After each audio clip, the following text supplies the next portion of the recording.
He said it like a verdict, like the house itself had saluted her. She's moving in soon, your new mom-to-be.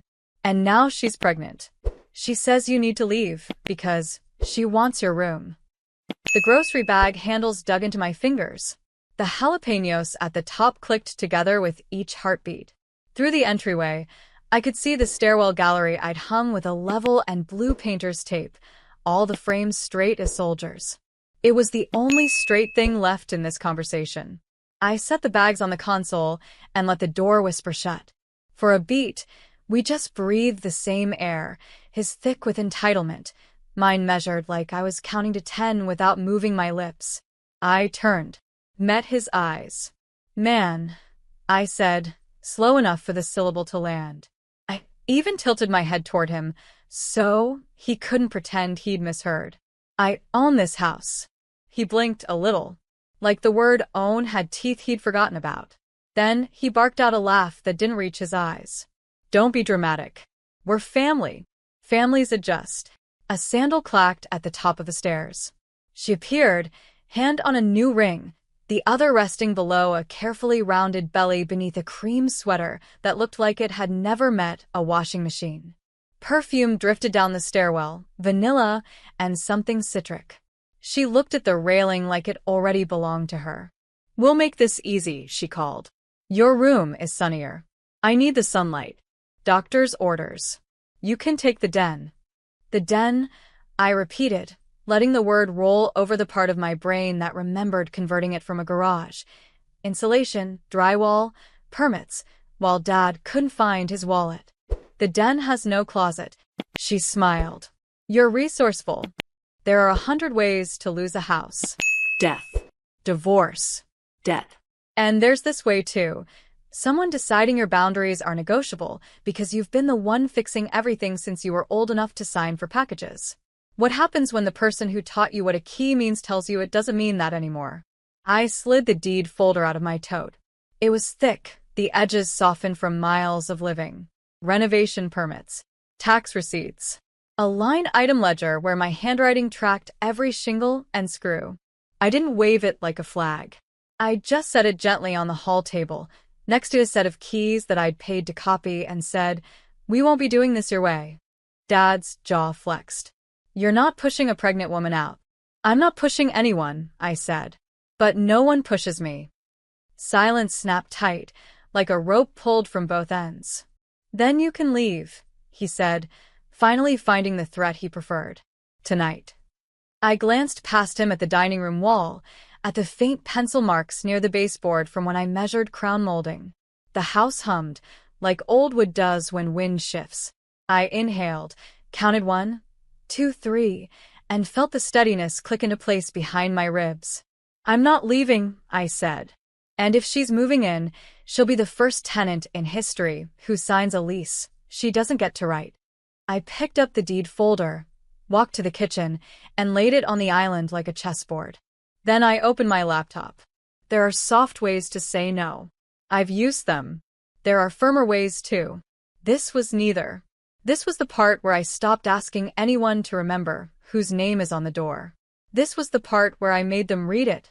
She came down the stairs like she'd been waiting for her cue, bare feet soundless on the wood, a mug of my coffee in her hand.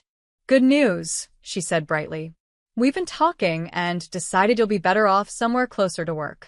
Fresh start. Closer to work? I work from this house. I didn't answer right away. Instead, I clicked through my laptop, pulling up the property records portal. The little spinning icon worked in my favor, buying me a long enough pause to let the tension in the room stack up like bricks. You should start packing now, Dad said, voice rough. We'll help you move your things by the weekend. I looked up, calm as I've ever been. That's generous. But I'm not going anywhere. You are. Her smile faltered. Excuse me? I rotated the laptop so they could both see the screen. The county seal glared back at them, followed by my name in black and white under. Owner of record. Then the mortgage statement. All payments current. All drawn from my account. Dad's jaw tightened. That doesn't change anything. We're a family. Families share. No, I said, leaning forward. Families respect boundaries. Tenants follow rules. You're about to be one or the other. For the first time, she didn't have a quick comeback. She just stared at the screen like it had personally betrayed her. I stood, closing the laptop. I'm heading out for a bit. By the time I'm back, decide which title you prefer, family or tenant. Either way, the rules aren't changing. Their eyes followed me all the way to the door, but no one spoke. Outside, the air was cold enough to sting my cheeks, the kind of cold that sharpens your thinking. I didn't have to fight them to win this. I just had to let them make themselves comfortable, because the longer they believed they could take over, the more satisfying it would be when I showed them the eviction date I'd already circled on my calendar. 2 mornings later, I woke to the sound of my own dresser drawers being opened. I stepped into the hallway to find her halfway in my room, holding my winter coat in one hand and a black trash bag in the other.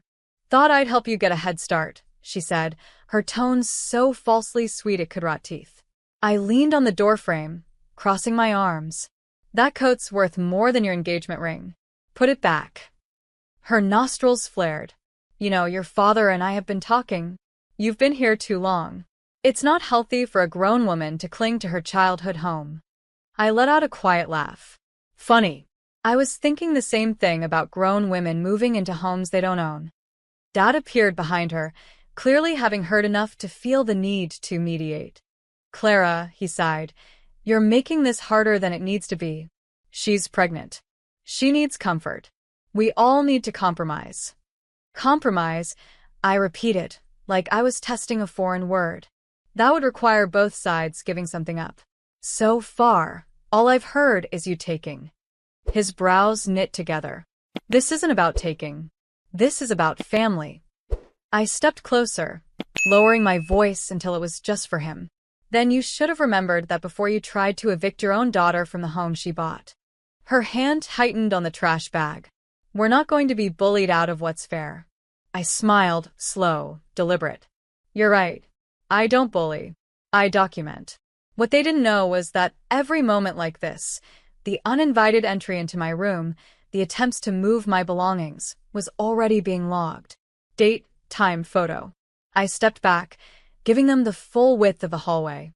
"Go ahead," I said, gesturing toward the room. "Make yourselves comfortable." Because the more they crossed lines, the stronger my case would be. And when I decided it was time to end this, I wouldn't just be kicking them out. I'd be doing it with the law in my corner and a paper trail they couldn't erase. By the end of the week, they'd stopped pretending to be polite. Her shoes were by the front door. Her coat hung on the rack I'd built from reclaimed oak. Even the mail on the counter had her name on it, written in a looping, self-satisfied script that seemed to dare me to touch it. One evening, I came home to find the living room rearranged. My sofa was pushed against the wall, the armchair gone, and in its place a brand new rocking chair. White paint, pale cushions, a pink throw folded neatly over the back. "This will be the baby's spot," she said from the kitchen, like she was announcing the winner of a raffle. I set my keys down slowly. "The baby's not born yet, but you're already making it hers." Her smile didn't reach her eyes. "You'll thank me later." Dad stepped in, leaning against the counter with that weary, "You should just give and look." "Clara, she's nesting. It's natural." I didn't respond. Instead, I walked to the bookshelf, pulled down a thick envelope, and slid it across the counter toward him. Inside was a printed copy of the lease agreement I'd drafted that morning, with their names already typed in under tenants. "What's this?" he asked, frowning. "Options," I said evenly. "You can sign and pay rent, or you can leave. Either way, it's legal now." Her mouth fell open. "You can't be serious." "Dead serious," I said. "And before you say anything about family, remember, you stopped treating me like family the moment you told me to get out of my own house." They didn't touch the envelope. I didn't push it closer, because this wasn't about making them agree in the moment. It was about planting the seed, the awareness that every inch of ground they thought they'd claimed was still mine. And soon, I'd prove it in a way they couldn't ignore. By the following week, the air in the house had changed. It wasn't just tense anymore, it was territorial. I'd find her laundry in my dryer. My spices shuffled around in the pantry. Once, she even accidentally moved my office chair into the garage to make space for the nursery rocking chair. I didn't argue. I didn't touch a single thing she altered. Because I wasn't building my case anymore. I was arming it. Every petty invasion was photographed. Every remark documented. Every date and time stamped in a neat, secure folder she didn't know existed. One afternoon, I came home early and caught them in the backyard. Dad was pacing, clearly mid-rant, while she stood with her arms crossed. "She's bluffing," he said. "She wouldn't dare kick us out. Not her own father." I opened the sliding door just enough to step outside. "You really want to test that theory?" They both turned. She smirked. "You think a judge will side with you over a pregnant woman?" I didn't even blink. "Yes. Especially with a signed lease you refuse to honor." Her smirk faltered. Dad looked at her, something flickering in his expression, doubt, maybe fear. I walked back inside without another word, but I knew that tiny fracture in their confidence had finally appeared. And soon it would spread. Day 42 of my silent countdown. By now, I could map their routines without thinking. She slept until 10, padded around in my slippers, and spent the afternoons nesting, which really meant dismantling parts of the house to fit her taste. Dad came home from errands smelling faintly of sawdust, always with some new project they decided on without asking me.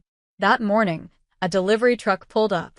2 men carried in a massive crib, the kind that looked like it belonged in a catalog for people who liked to pretend money grew on trees. She didn't even glance at me as they set it up in my bedroom. I leaned on the doorway, watching the polished wood go up piece by piece. "You know," I said casually, "it's funny you're putting that there. In 30 days, you're going to have to take it apart again." She froze mid-direction to the delivery guy. "What?" Dad's voice came from behind me. "Clara, enough. We told you." I turned to him, calm, even bored. 30 days, Dad.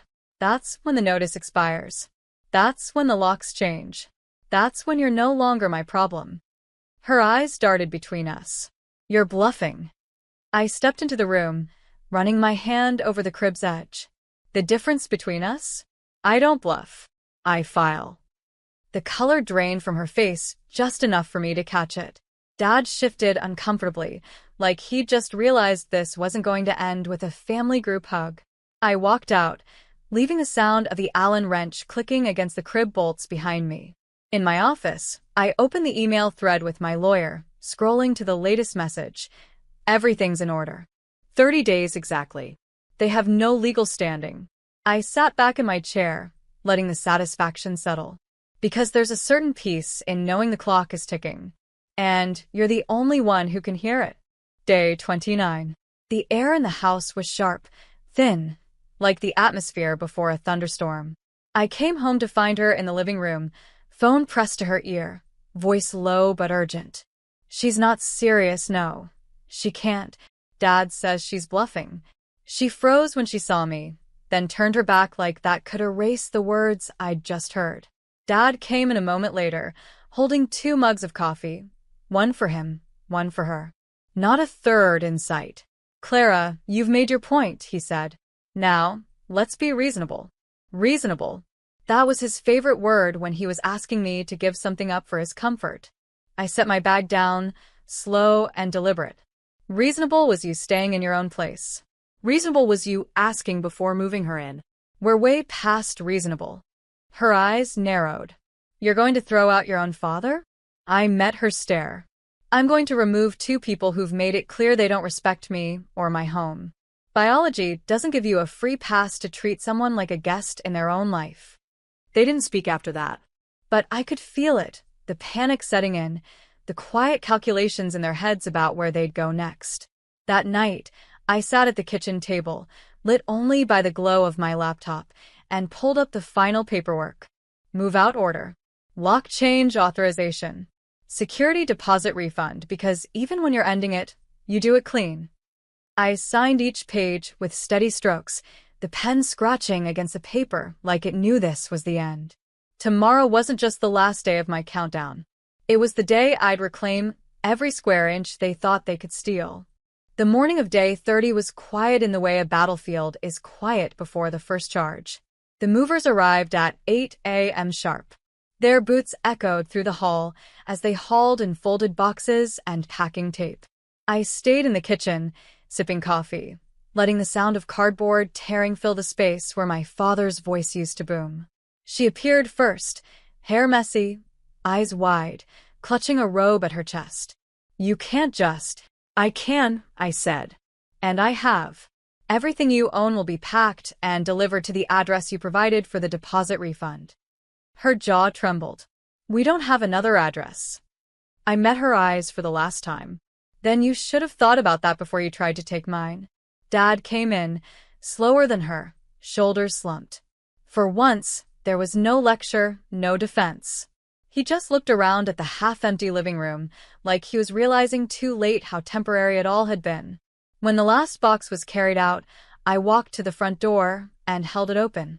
They crossed the threshold together, the movers following with the last of their things. The locksmith's van was already waiting at the curb. As soon as they were gone, the door closed behind them with a clean, final click. I stood in the entryway for a long moment, listening to the quiet settle in like an old friend. I hadn't just kept my house. I'd reclaimed my life. That night, I lit a single candle in the living room, the air smelling faintly of fresh paint and freedom. I didn't check my phone. I didn't need to. Some victories don't need an audience.